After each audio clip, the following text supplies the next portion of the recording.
नमस्कार दोस्तों। एक बार हम फिर से हैं आपके सामने। आज की डेट में एक टॉपिक चल रहा है, कॉन्सेंट, मैरिटल रेप, जिसपे अभी अभी हाई कोर्ट का अलग अलग वर्डिक्ट आया था, अलग अलग उनके मत नहीं मिल रहे थे। आज थोड़ा सा उस पर बात करना चाहते हैं। What is consent in marriages? जब हमारा मैरिज होता है, मैंने अभी एक लास्ट वीडियो में आपको बताया भी था कि हिंदू मैरिजेस, जहां से हिंदू मैरिज एक्ट लिया गया है, उसमें लड़की अपनी कॉन्सेंट देती है विद सम उसके वचनों के साथ। वो वचन क्या होते हैं? वो वचन वो पूरे समाज के सामने लेती है, देवताओं के सामने लेती है, और जो भी उसके फैमिली मेंबर्स होते हैं उनके सामने वो प्रोमिसेस करते हैं। वो प्रोमिसेस क्या है? आपने देखा होगा कि मैं लड़की का पालन करूंगा, ये कानून में उठा के रख लिया, इसका सबसे ज्यादा मिसयूज हो रहा है। लेकिन जब लड़की ने कहा था मैं आपके वंश को आगे बढ़ाऊंगी, तो क्या उसमें कॉन्सेंट नहीं था? उस लड़की को उसी समय ऑब्जेक्ट करना चाहिए था। इतने एविडेंसेस के सामने, इतने जो लोग खड़े थे वहां पे, उन्होंने कहा कि यस, मुझे ये मंजूर है। वो लड़की जब लड़के को एक्सेप्ट करती है तो यही सोचकर एक्सेप्ट करती है कि उसके साथ हमें रहना है। लड़का, अगर कॉन्सेंट की बात है तो कॉन्सेंट हर जगह पे लागू होता है। क्या लड़के को ये कॉन्सेंट लेने की आजादी है कि मैं आपको पैसे नहीं देना चाहता, आप मुझसे पैसा पूछ कर खर्च करें, आप मेरा क्रेडिट कार्ड मुझसे पूछ कर खर्च करें? अगर लड़का इस चीज के लिए अगर नहीं है, उसमें एक मनाना चीज होता है। रूठना मनाना इज पार्ट ऑफ दाम्पत्य जीवन। ऊंच नीच होती रहती है। इसको रेप का संज्ञा देना इज वेरी मच रॉन्ग। इसके लिए हमारी बहुत सारी बहसें चल रही होती हैं, हमारा बहुत सारा डिबेट चल रहे होते हैं, क्लब हाउस पे, फेसबुक पे, इस पे, ट्विटर स्पेस पे। वहीं पे एक बहुत ही एक्टिव मेंबर है सरोज जी। सरोज जी, इस टॉपिक पे आप बहुत ज्यादा एक्टिव हैं, बहुत ज्यादा आप बोल भी रही हैं, इस पे चल भी रहा है, ये स्पेस पे आता है, ये क्लब हाउस पे आता है। सो इस बारे में आपका एक्सपीरियंस क्या रहा लोगों के साथ?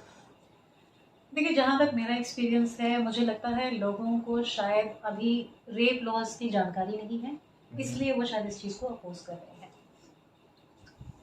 तो पहले तो हमें ये समझना होगा कि इंडिया में रेप लॉ है क्या, रेप को डिफाइन कैसे किया गया है, क्योंकि ये जेंडर न्यूट्रल नहीं है।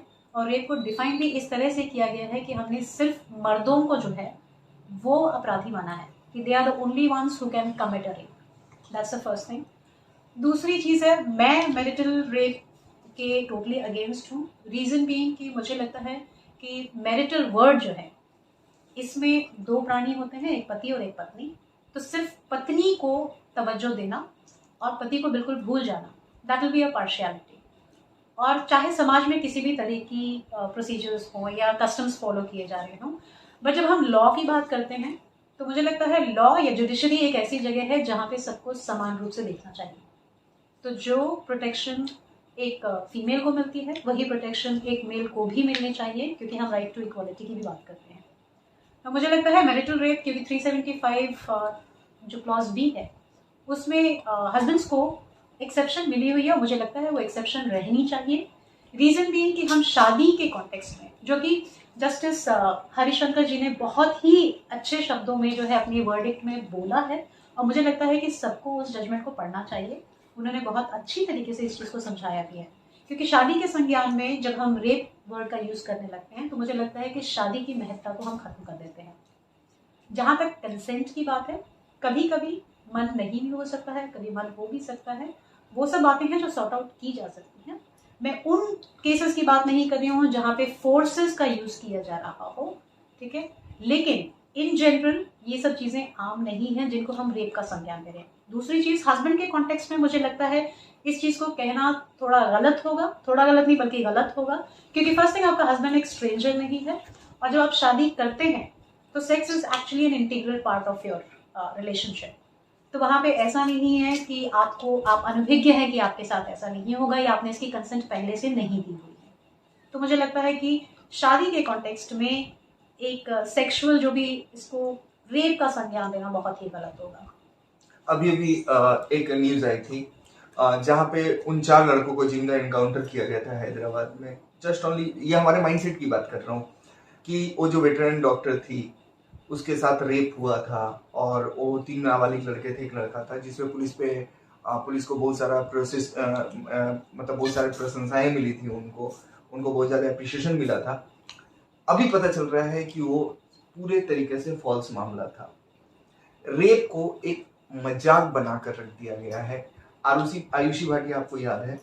आयुषी भाटिया जो 8 केसेस रचती हैं just on pretext of rape, वो पैसे अर्न करती हैं, वो एक्सटॉर्ट करती हैं। सिमिलरली अभी हमने एक देखा वीडियो जहां पे एक वाइफ जो है अपने हस्बैंड को बैट से मार रही है। ये जो चीजें हो रही हैं, यहाँ पे जब हम बात कर रहे हैं मैरिटल रेप की, हमने एक तरीके से इस इंस्टीट्यूशन इस वर्ड को, इस हीनियस क्राइम को, जब 2012 में जब ये मुद्दा उठा था निर्भया के साथ, तब ये मुद्दा बहुत ही ज्यादा हीनियस क्राइम माना गया था, बहुत ही ज्यादा गंदा चीज था। ये वर्ड यूज करने में डर लगता था, मेरी बहन के लिए, मेरी माँ के लिए। आज की डेट में ये एक सिर्फ वर्ड बन के रह गया है। आपको लगता है ये वर्ड अपनी वैल्यू खो रहा है? आज उन लड़कियों के साथ भी गलत हो रहा है जिन लड़कियों के साथ वाकई में ये प्रॉब्लम है। एक्चुअली मेरी सबसे बड़ी चिंता यही है, क्योंकि जो फॉल्स रेप केसेस जिस तरह से या फॉल्स एक्यूजेशंस जिस तरह से बढ़ रहे हैं, ये सिर्फ रेप विक्टिम्स के लिए या जो फॉल्स लड़कों के लिए सिर्फ ये जो है प्रॉब्लमेटिक नहीं है, बल्कि जो जेन्युइन विक्टिम्स हैं उनके लिए भी प्रॉब्लमेटिक है। बिकॉज मैं अपनी ही बात करूं तो अगर पहले की बात करूं तो कोई रेप वर्ड का यूज़ करता था तो दिमाग में सीधे सीधे एक इमेज आती थी कि ये बहुत हीनियस क्राइम है। बट आज अगर कोई मेरे सामने आके रेप की बात करे तो सबसे पहले जो मेरा दिमाग में क्वेश्चन आता है कि क्या ये फॉल्स एक्यूजेशन है या ये एक सही एक्यूजेशन है। तो आई एम ऑलरेडी 50-50% डिवाइडेड है। तो आई थिंक इस फॉल्स एक्यूजेशंस का प्राइस जो है जेन्युइन विक्टिम्स जो है पे करेंगे, which is actually a big irony. Okay, so basically हम ये कह सकते हैं कि एक हस्बैंड वाइफ के बीच में, जैसे कहा जाता है कि माँ बाप को भी नहीं पढ़ना चाहिए, बाहर वाले तो दूर की बात है। सो हमारा जो समाज है, ये चूंकि शादी सामाजिक होती है, सो लेट सोसाइटी डिसाइड, इसमें कानून को इंटरफेरेंस नहीं करना चाहिए। देखिए, मेरा जो सवाल है कि अगर इसको मैरिटल रेप, जो लोग इस चीज़ के फेवर में हैं, एक जो बहुत बड़ी चीज़ इसमें आती है वो आती है कंसेंट की। ये कैसे डिफाइन होगा कि उस दिन कंसेंट था या नहीं था, ठीक है।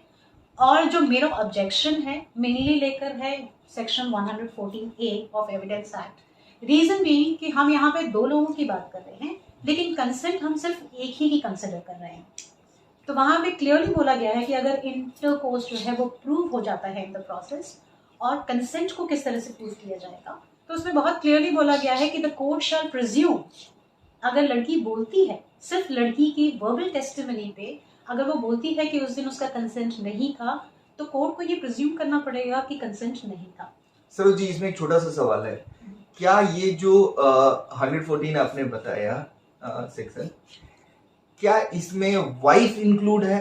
क्या इस जस्ट फॉर वाइफ, और ये जनरल किसी भी लड़की के लिए है? This is for girls. This is for girls. So अगर कोई पराया मर्द करता है ये crime, this is a crime. हम इसमें एक छोटा सा, मैं आपको ना एक छोटा सा एक व्यू देना चाहता हूँ, जिसमें एक छोटा सा डॉक्यूमेंट्री भी बनी थी, रिसर्च भी हुआ था। आप कभी भी साउथ की मूवीज देखिए, विलेन जब भी लड़की को उठाता है, वो उसके विल के अगेंस्ट में जाके रेप नहीं करता, उसके विल के अगेंस्ट में जाके पहले मैरिज करने का ट्राई करता है। व्हाई?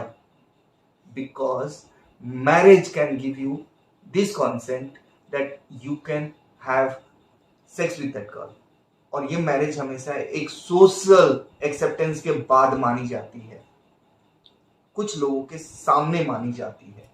सो ये हमें एक्चुअली सोशल मैरिजेस जो है ना, एक गारंटी देते हैं कि किसी के साथ इनजस्टिस नहीं होगा।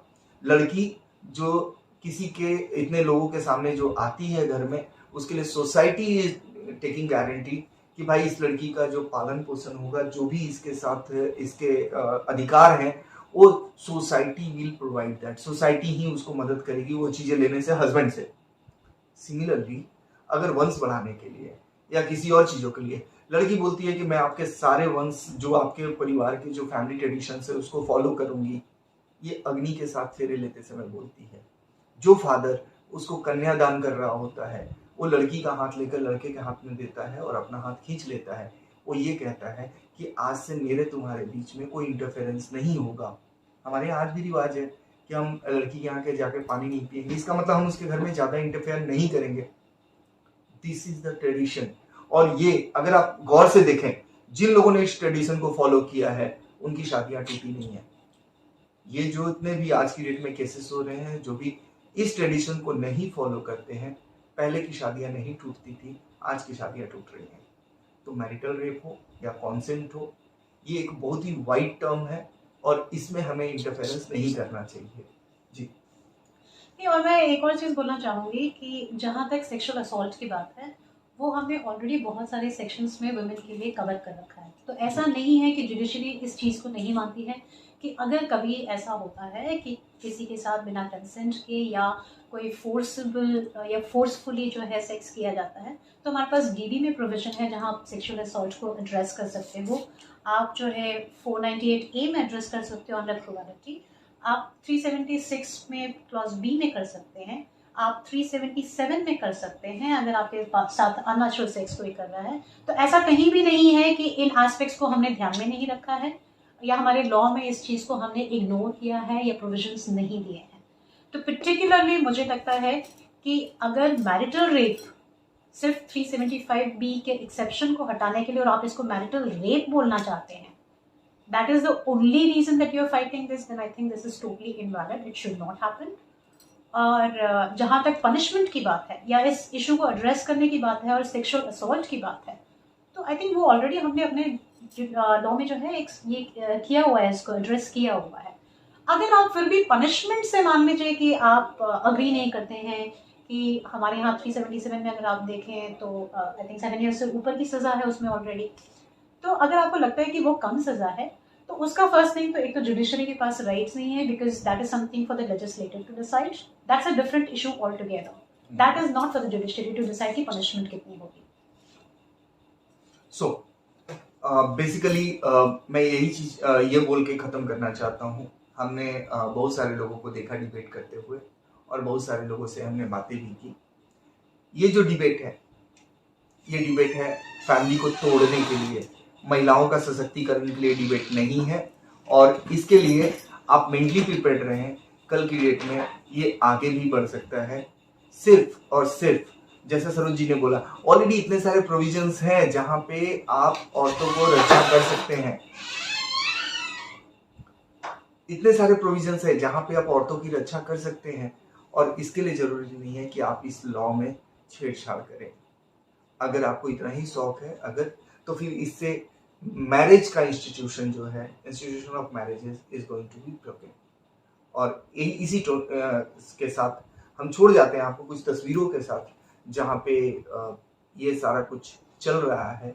And I request you, please please please थोड़ा सा फैमिली को बचाइए। वी आर सोशल एनिमल, हम लोग सोसाइटी में रहते हैं, सोसाइटी में रहने दीजिए। हम एक दूसरे का ख्याल रखें, अच्छे से रहें। Thank you very much.